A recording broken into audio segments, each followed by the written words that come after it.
उम्मीद है कि आप सब खैरियत से होंगे। आज की इस वीडियो लेक्चर में हम पीरियाडिक टेबल के बारे में पढ़ेंगे। तो इंसान की फितरत में ये बात मौजूद है कि जब भी वो कोई चीज डिस्कवर करता है तो उसको एक प्रॉपर तरीके से अरेंज करता है, एक प्रॉपर तरीके से रखता है। बिल्कुल इसी तरह जब साइंसदानों ने एलिमेंट्स डिस्कवर किए, एलिमेंट्स के बारे में जान गए, तो बहुत से साइंसदानों ने फिर उन एलिमेंट्स को अरेंज करना शुरू किया और बहुत से साइंसदानों में अरेंजमेंट ऑफ एलिमेंट्स में अपनी जहानत का लोहा मनवाया। लेकिन आजकल जो पीरियाडिक टेबल हमें बुक्स में मिलता है, इसकी क्रेडिट मोज़ले को जाता है और ये मोज़ले ने 1913 में बनाया था, यानी एलिमेंट्स को अरेंज किया था। ये जो पीरियाडिक टेबल आप देखते हैं, तो इस पीरियाडिक टेबल को मॉडर्न पीरियाडिक टेबल का नाम दिया जाता है और इनमें जितने भी एलिमेंट्स हैं, ये तमाम elements on the basis of increasing atomic number arrange किए गए हैं। इस पीरियाडिक टेबल की क्लासिफिकेशन हम दो तरीकों से कर सकते हैं। तो इस पीरियाडिक टेबल में एक classification on the basis of groups and periods कर सकते हैं और दूसरी classification on the basis of blocks कर सकते हैं। What is groups and what is periods. तो ग्रुप्स को हम यूं डिफाइन कर सकते हैं, the vertical columns present in the periodic table. अगर हम इस पीरियाडिक टेबल को देखें तो यहाँ पर ये जो वर्टिकल कॉलम आपको नजर आ रहा है, जिसमें hydrogen, lithium, sodium, potassium, rubidium, caesium और फ्रांसियम, तो ये एक वर्टिकल कॉलम है और इसको हम पीरियाडिक टेबल में एक ग्रुप कहते हैं। इसी तरह ये सेकंड वर्टिकल कॉलम है और इसको दूसरा ग्रुप कहते हैं। इसी तरह ये तीसरा कॉलम, चौथा कॉलम, पांचवा कॉलम। और अगर हम इन तमाम कॉलम्स को काउंट करें तो इस पीरियाडिक टेबल में तकरीबन 18 कॉलम्स होते हैं। लिहाजा there are 18 groups in the periodic table according to the new IUPAC proposal. Old proposal में ये जो 18 ग्रुप्स अभी मैंने कहा, तो ओल्ड प्रपोजल में इन 18 ग्रुप्स को दो कैटेगरीज में डिवाइड किया गया था, जिसमें एक कैटेगरी को नाम दिया गया था ए ग्रुप्स और दूसरे कैटेगरी को नाम दिया गया था बी ग्रुप्स। तो ए ग्रुप्स में फर्दर 8 ग्रुप्स होते थे और बी ग्रुप्स में फर्दर 10 ग्रुप्स होते हैं। तो फिर भी as a whole periodic table में 18 ग्रुप्स बनते हैं। इसी तरह पीरियाडिक टेबल में एक होते हैं पीरियड्स। तो what is periods? The horizontal rows in the periodic table are called periods. For example, आप यहाँ पर देख सकते हैं कि ये एक हॉरिजॉन्टल रो है जिसमें हाइड्रोजन और हीलियम मौजूद है, तो ये एक पीरियड हुआ। ये दूसरी हॉरिजॉन्टल रो है जिसमें lithium, beryllium, boron, carbon, nitrogen, oxygen, fluorine और नियान है, तो ये दूसरी हॉरिजॉन्टल रो हो गई। इसी तरह तीसरी हॉरिजॉन्टल रो में sodium, magnesium, aluminium, silicon, phosphorus, sulphur, chlorine और आर्गन आते हैं। तो लिहाजा on the basis of horizontal rows periodic table को 7 रोज में डिवाइड किया गया है और इन हॉरिजॉन्टल रोज को हम पीरियड्स का नाम देते हैं। दूसरी क्लासिफिकेशन ऑफ पीरियाडिक टेबल हम ब्लॉक्स में कर सकते हैं। तो पीरियाडिक टेबल में 4 किस्म के ब्लॉक्स हैं। First type is called S block. Group 1A and 2A are collectively called S block. The second block is called P block. तो ग्रुप 3A, ग्रुप 4A, 5, 6, 7 और 8A, इन 6 ग्रुप को P block कहते हैं। और यहां पर देखें तो ये जो ग्रुप बी होते हैं, जो कि scandium, vanadium, titanium, chromium, manganese, iron, cobalt, निकल, कॉपर, जिंक, और इसके नीचे ये जो 4 हॉरिजॉन्टल रोज आपको नजर आते हैं, तो इसको कहते हैं B blocks. The fourth block is called F block और ये पीरियाडिक टेबल के नीचे टू रोज में, टू हॉरिजॉन्टल रोज में हमें मिलता है, क्योंकि इसकी असल पोजीशन यहाँ पर है लेंथनम और एक्टिनियम के बाद, लेकिन ये बाद में डिस्कवर हुए थे, तो यहाँ पर जगह नहीं थी, लिहाजा इसको पीरियोडिक टेबल के नीचे प्लेस किया गया और इसको कहते हैं एफ ब्लॉक। एक ब्लॉक में फर्दर टू सीरीज है, एक को कहते हैं लेंथेनाइट सीरीज जो कि सीरियम से स्टार्ट होती है और लेंथनम के पीछे आती है, और दूसरे को कहते हैं एक्टिनाइट सीरीज जो कि थूरियम से स्टार्ट होती है और एक्टिनियम के पीछे आती है। पीरियोडिक टेबल की एक और जरूरी बात यह है कि हर एलिमेंट के ऊपर और नीचे हमें नंबर्स यानी हिंसे नजर आते हैं, तो ये जो ऊपर हिंसा लिखा हुआ होता है इसको हम कहते हैं एटॉमिक नंबर, जबकि जो नीचे हिंसा लिखा हुआ होता है इसको कहते हैं मास नंबर। और अगर हम रिकॉल करें तो atomic number is the number of proton present in the nucleus of an atom, while mass number is the number of proton plus neutron present in the nucleus of an atom. इसी तरह periodic table में बाज groups को special नाम दिए गए हैं। For example group 1A is called alkali metals, यानी ग्रुप 1A को अल्कली मेटल का नाम देते हैं। हाइड्रोजन के अलावा ये जितने भी ग्रुप 1A एलिमेंट्स है तो इन सबको क्या कहते हैं, इन सबको कहते हैं alkali metals.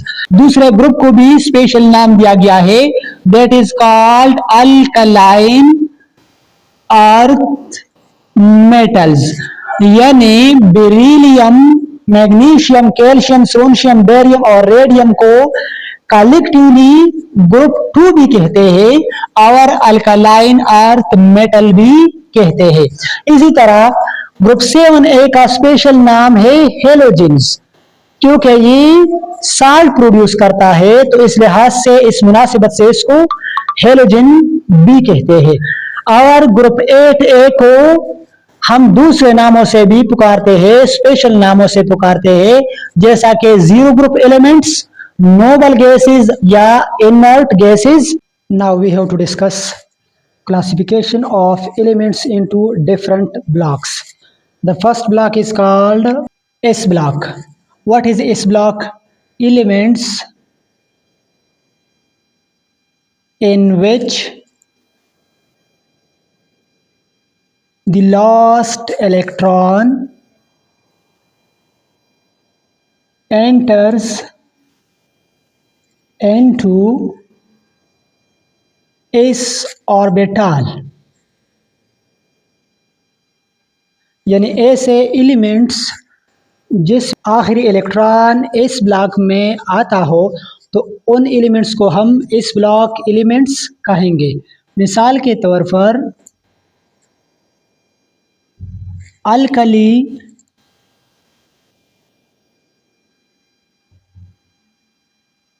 And alkaline earth metals,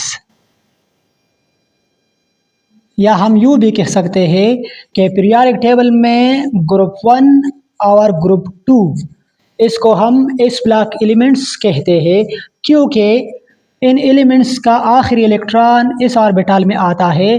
जैसा अगर हम करें electronic configuration of lithium, sodium, potassium, rubidium, beryllium, magnesium वगैरह, इन तमाम एलिमेंट्स की लास्ट इलेक्ट्रॉन इस ऑर्बिटल में आती है।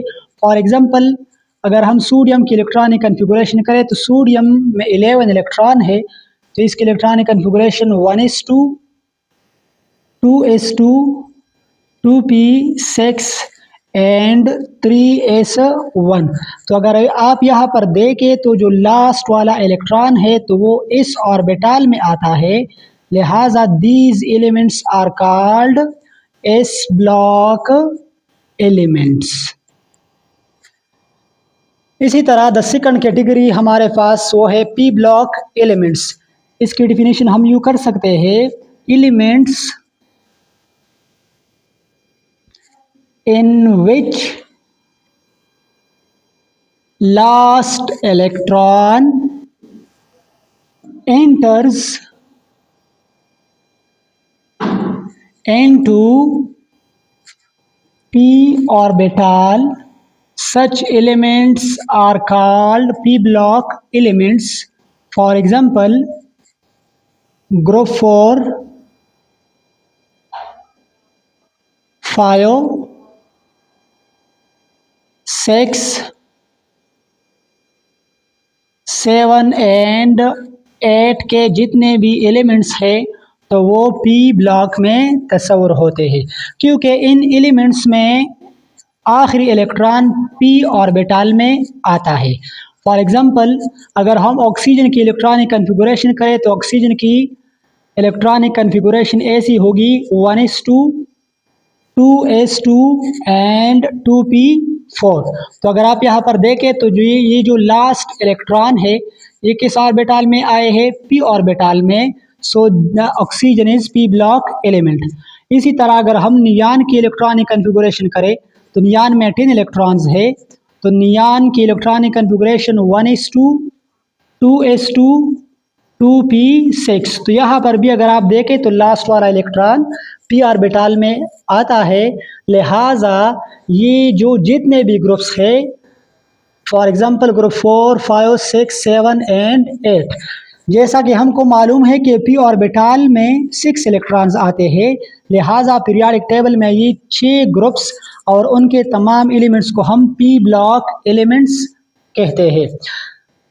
The third one is D block elements. Those elements in which last electron enters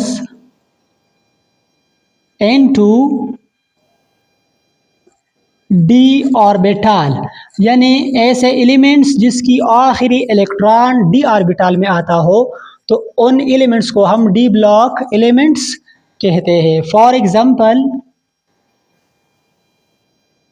D block elements हमारे पास scandium, vanadium, titanium, chromium, manganese, iron etcetera. तो ये तमाम डी ब्लॉक एलिमेंट्स की मिसालें हैं। अगर हम स्कैंडियम की इलेक्ट्रॉनिक कन्फिगुरेशन करें तो स्कैंडियम में 21 इलेक्ट्रॉन्स है। तो अगर हम इसकी इलेक्ट्रॉनिक कन्फिगुरेशन करें तो 1s2, 2s2, 2p6, 3s2, 3p6। तो यहाँ पर फिर आएगा 3d, लेकिन according to above principal 3d के बाद 4s आता है, तो 4s की एनर्जी कम है 3d से, लिहाजा हम पहले 4s को फिल करेंगे। तो 4s में आएगा 2 इलेक्ट्रॉन, फिर हमारे पास एक इलेक्ट्रॉन बाकी रह जाएगी, तो उसको हम d ऑर्बिटल में रखेंगे। लिहाजा यहाँ पर ये जो लास्ट वाला इलेक्ट्रॉन है ये d ऑर्बिटल में आ गया, लिहाजा scandium is d block element. इसकी इलेक्ट्रॉनिक कन्फिगुरेशन हम यूँ भी लिख सकते हैं, हम 4s2 को 3d से आगे भी कर सकते हैं, क्योंकि 4s2 की एनर्जी कम है 3d की ज़्यादा है, लिहाजा हम यूँ भी लिख सकते हैं 1s2,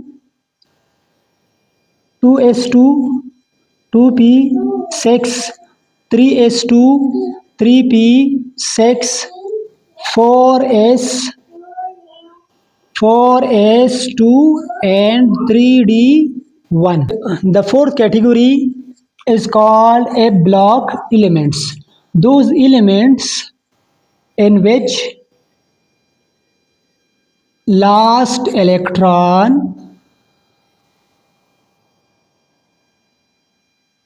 enters into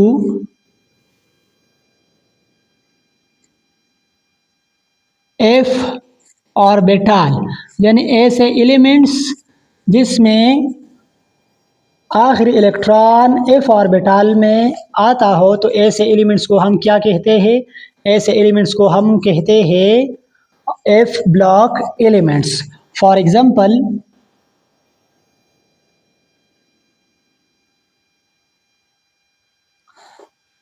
लैंथेनाइड,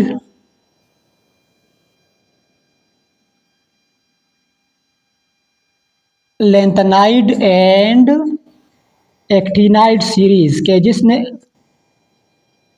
के जितने भी एलिमेंट्स हैं तो वो तमाम के तमाम एफ ब्लॉक में आते हैं। जब भी आपको पेपर में क्वेश्चन आ जाए तो आपने करना ये है कि जो आसान से आसान एग्जाम्पल हो उसको एक्सप्लेन करना है, ठीक है। क्योंकि अगर हम मुश्किल की तरफ जाएंगे तो फिर आपका टाइम ख़राब हो जाएगा, ज़ाया हो जाएगा। लिहाजा कोशिश करें कि एग्ज़ाम हो या जो भी टेस्ट हो तो आसान से आसान की तरफ जाए, ताकि आपकी मेहनत, आपकी टाइम और आपका वक़्त बच सके।